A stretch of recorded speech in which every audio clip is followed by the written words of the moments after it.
Je pense que si on a une taxe en Chine qui s'applique, 40% en moyenne, enfin à peu près, et 200% aux États-Unis, je me dis, mais en fait, c'est 80% des viticulteurs qui disparaissent. Enfin, c'est pas possible. 70% de notre business, il est basé là-dessus, quoi. Si c'est 70% de mon revenu qui disparaît, c'est 100% de l'entreprise qui coule. On n'a pas de plan B, quoi. Faut nous sauver, sinon, c'est désert rural.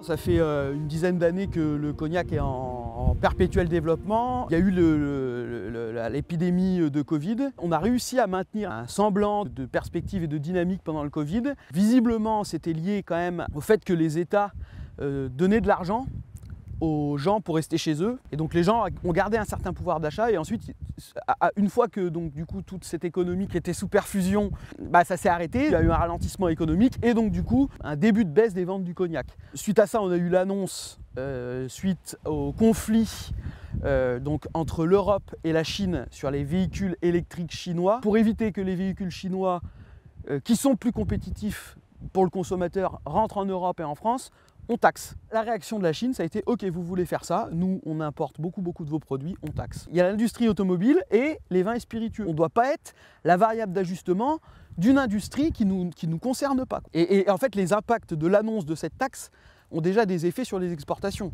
Et donc, du coup, ensuite, on a la seconde annonce de Trump en réaction à la taxe de 50% sur les bourbons américains, qui dit « Si vous ne retirez pas la taxe, je mets 200% sur les vins et spiritueux. » Donc là, c'est encore un autre niveau que les 40% annoncés au niveau de la Chine, par rapport à la Chine. 200%, on passe de tout à rien du jour au lendemain, quoi, hein, clairement. En fait, on sort du marché et on ne vend plus une goutte de cognac aux États-Unis.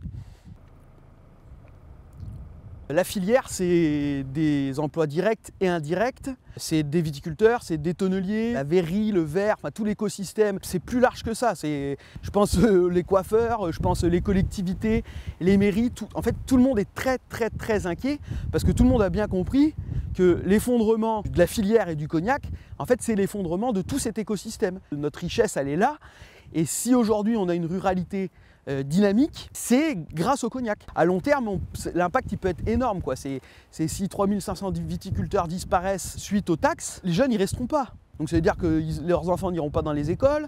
Enfin, c'est toute la dynamique en fait rurale qui peut être remise en cause. À court terme, ça sera dévastateur.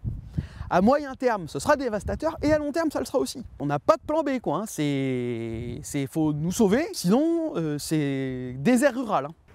Donc la taxe chinoise, ça doit rentrer, je crois que ça doit être aux alentours du 20 avril. Et donc pour arrêter de taxer les bourbons, ce qui permettrait du coup de dire que Trump dise on ne taxe pas les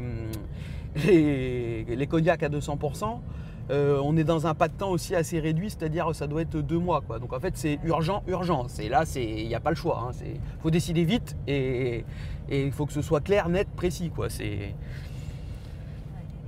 Mon père est à la retraite, regardez. Il est à la retraite mais il travaille. Ça me rend malade parce que je me dis, c'est pas possible, il va avoir 64 ans. Là il continue parce qu'il a envie de continuer, mais je pense que dans un an ou deux, il aurait stoppé net, quoi. Il me l'a déjà dit, il dit si t'as besoin, je serai là, quoi. Parce que je pourrais pas prendre de main d'œuvre, parce que j'aurais peut-être pas les moyens de prendre de la main d'œuvre. Si vraiment tout ce qui doit arriver arrive, donc on essaiera de tenir le plus longtemps possible, mais il faudra faire des économies. Donc c'est plus je licencie un salarié. Le cognac s'est exporté à 98%, 70% de ces exportations sont basées sur 2 gros moteurs que sont les États-Unis et la Chine, donc on va dire 35 et 35. Quand la consommation de cognac baisse, donc du coup les ventes baissent et les expéditions baissent. Enfin, il y a un moment, il y a un coût de production qui est incompressible. Moi j'ai investi dans un alambic, la thermorégulation, les cuves.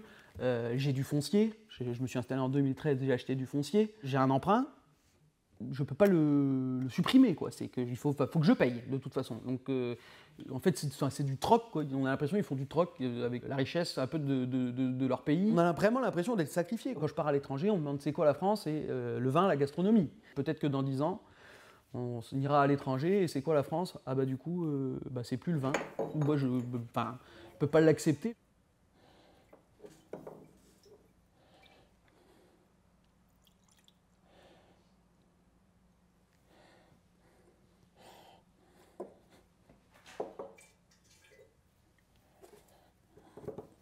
exemple. Ça, c'est quoi du coup? Alors ça, c'est de l'eau de vie de cognac. Donc c'est un millésime 2021. Voilà. Ça a été donc c'est production 2021. Voilà. Donc c'est dans les fûts et ça attend. Peut-être d'être vendu un jour, mais bon, pour l'instant, c'est mal barré. C'est 300 ans d'histoire. C'est un savoir-faire unique. Voilà. On est dans une ère d'appellation. On a un vignoble aujourd'hui qualitatif. On travaille dans nos vignes. On taille, on attache.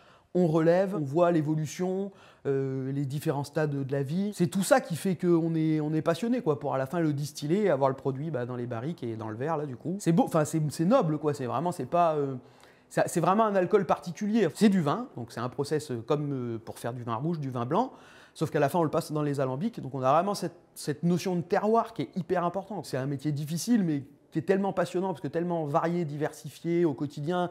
Moi, je suis passionné, quoi. Enfin, quand je me lève le matin, je suis heureux d'aller travailler. Et parfois, on fait des sacrifices pour ça, hein, des sacrifices humains et des sacrifices financiers, hein, pour préserver cette chose-là qui nous anime, qui nous passionne.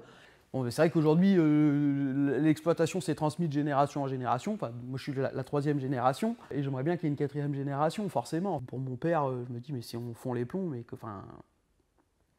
Je sais pas, enfin, lui, ça va le ravager, quoi. Je pense plus que moi.